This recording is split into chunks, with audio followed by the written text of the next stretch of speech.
It's currently April 25th, 2021, 6:34 p.m.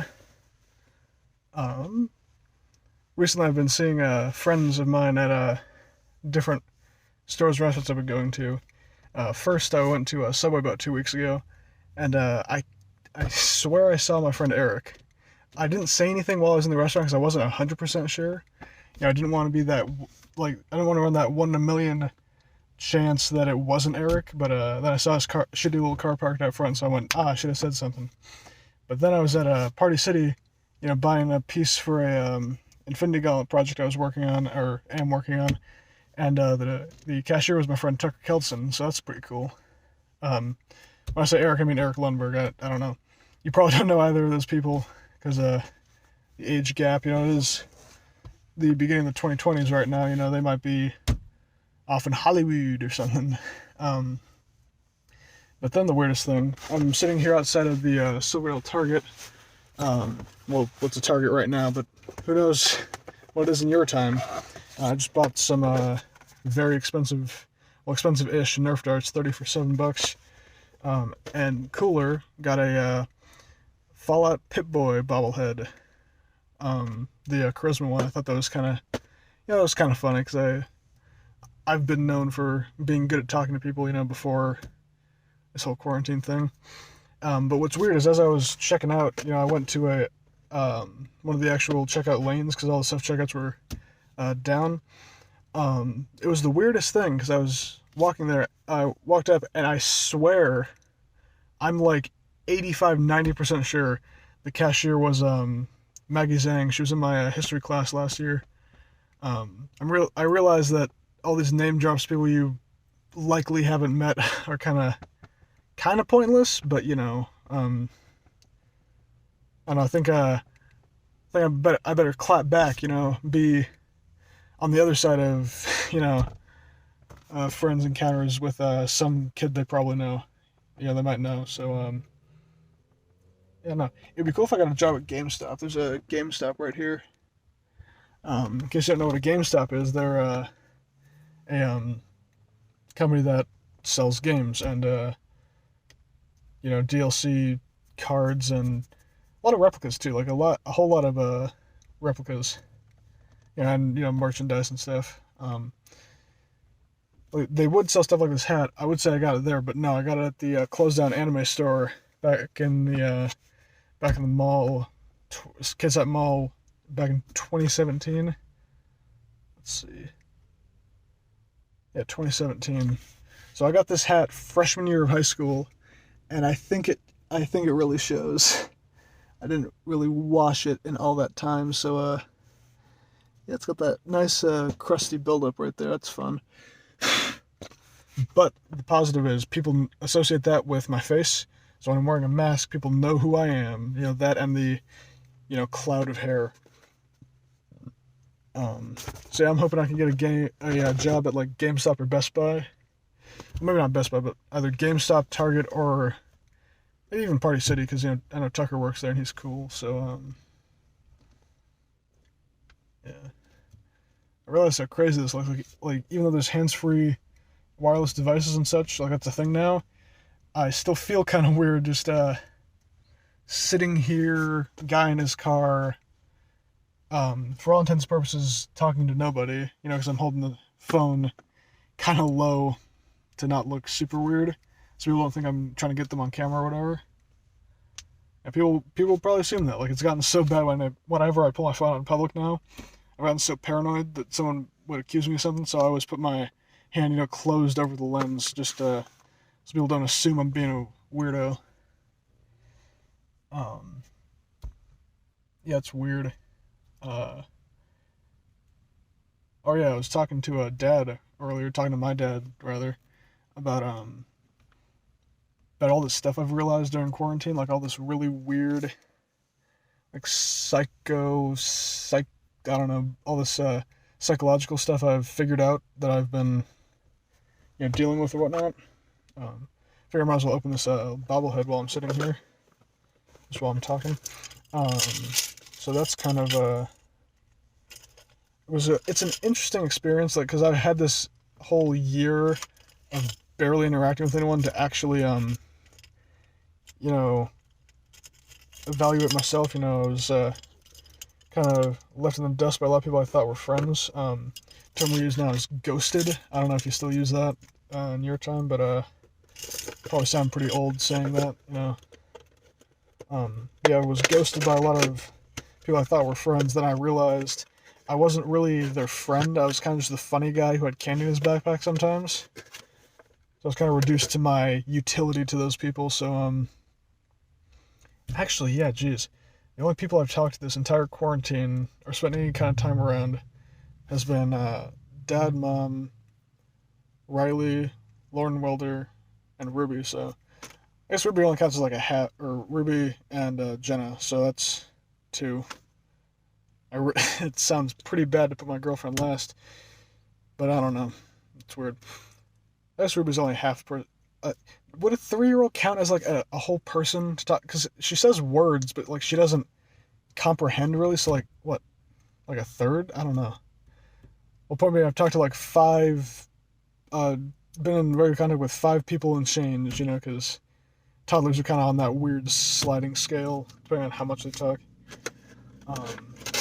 Before I keep going, here's that little charisma bobblehead. Oops, I gotta cut the tape off. Charisma guy. 1 second, I'm gonna set the camera down, or I'm gonna cut it. 1 second, I'll cut the camera, then cut the tape and cut back. So, give me 1 second.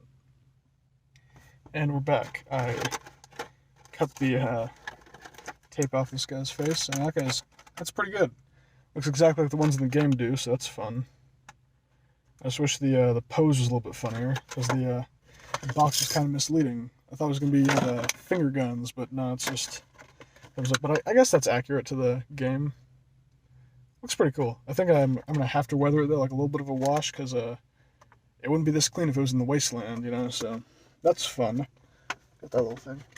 But anyway, back on, like, actually important topics. I was thinking about it, and, like, I realized I've touched on it before, but I'm going to go actually in depth for once. I realized that, like, I wasn't really those people's friends. Like, I was kind of I thought back to my childhood a lot, and I figured out why I started being that kind of funny guy persona. Because when I was a kid, Dad worked a lot, and Mom was stayed at home, but she wasn't super involved. So I felt like, I guess when I was a little kid, I felt like I wasn't getting enough attention at home, so I started getting attention at elementary school by being funny or whatever, by doing stuff to make people laugh, you know, get that kind of positive attention. But then without that, this past whole year, I realized I haven't developed as a person very much. Like, I haven't dealt with the issues I thought I had dealt with already. I got so good at being funny and bullshitting other people that I started bullshitting my own self, which is kind of impressive to convince your own self of, you know, convince yourself of something that isn't true. So that's interesting. That was not a fun kind of thing to realize. So now that I've made that realization, I think I can move past it. I guess hopefully you didn't fall for the same trap that I did of always trying to be funny and paying way too much attention to that, like paying that too much heed. But I'll explain like this. So, like, imagine like this public attention as like a narcotic. 'Cause that's how like positive feedback affects your brain. Like, it's similar to a narcotic. Like, it's you build you kind of build a craving for it. So, see, I'm 17 now. I'll be 18 in 4 days, which is so weird to say. It's weird to say I'll be a legal adult in 4 days, old enough to be drafted. Oh boy. Hey, I think I might go to college just to get 4 years of not being drafted, you know. It sounds bad, but, you know, whatever. So I'm 17 and 11 months now. Probably, yeah, started being funny probably in, like, kindergarten, so I was like 5-ish.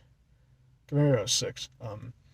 So let's see, that's 11 odd years of me heavily relying on public approval and then not having it for 13-ish months. I mean, like, do any illicit substance for, 11 years, 5 days a week, pretty much every week, and then suddenly just stop doing it, like just go cold turkey, and you can imagine the kind of really bad withdrawal symptoms. So yeah, that's something I'm trying to get back. That's part of the reason I bought that bobblehead. Was sarcastically to increase my charisma. Like when you pick them up in the game in Fallout 4, you actually get increase your charisma points. So maybe that little little placebo effect will help me get back out there, get more social again. Yeah, it's weird, wild world. Like in 7 weeks, I was talking to Dad about it. In 7 weeks, I'll be done with high school. Like, it's so weird to say. I mean, you probably don't quite get it. I don't know how old you are. I'm probably gonna show you these, like, I don't know, maybe like I'll probably show these to you your freshman year, maybe, or maybe like certain different ones depending on whatever issues you're having. So, kind of as a way so you can realize, hey, I'm not, your dad's not perfect. Never has been.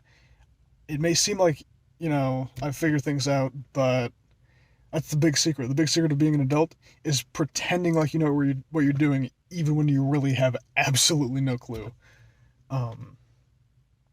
Yeah, it's the trick right there, is pretending. People say playing make-believe is bad as an adult, but what is adulting if not playing make-believe like you're a responsible member of society?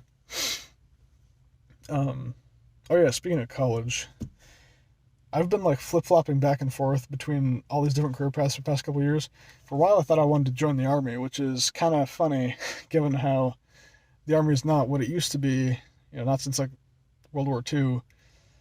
I was falling for the propaganda, which is not good.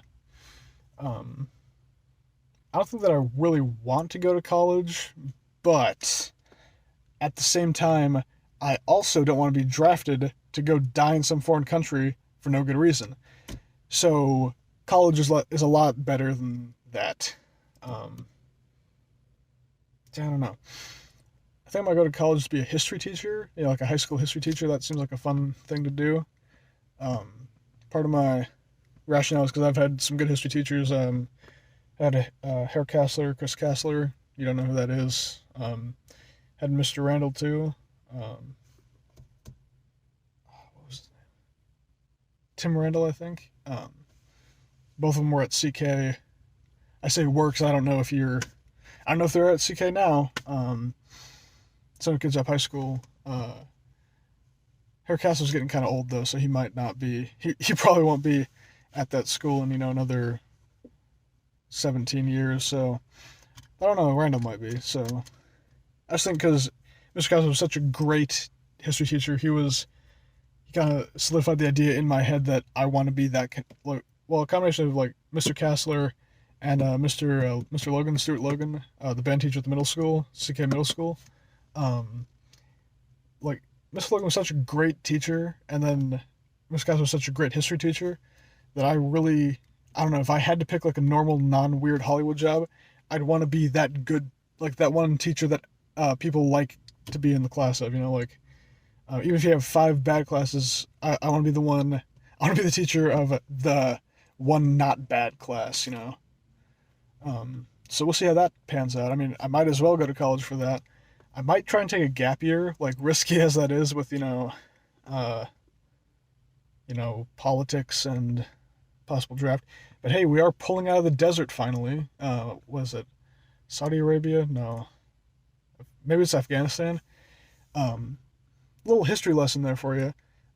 September 11th, 2001 was the attack on the World Trade Center, the Twin Towers. And since then, we're just now thinking about getting out of that quote-unquote war on terror. After 20 years of fighting, 2 years ago, someone born the year 9/11 happened was old enough to be drafted and go over and die. But the weird part is, people say I'm crazy for not believing politics as we're told them. Osama bin Laden, apparently the leader of the Taliban, he was killed all the way back in middle of 2011.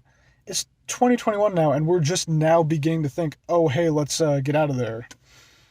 So that's something to think about, you know. I guess the moral of that little anecdote is, don't be too trusting in any big organization, be that a company or especially not the government. You know, great line from Alien vs Predator 2. This blonde white chick character, she says the best line I've ever heard in any movie. She goes, "The government doesn't lie to people," and that's pretty funny. So anyway, I'm rambling a lot now. Wow, 15 minutes, 15 and a half minutes. So yeah, I'm gonna sign off now. Head back to mom's, maybe watch some movies or something. So yeah, anyway, I'll make probably another log tomorrow, and as always, I'll see you in the future.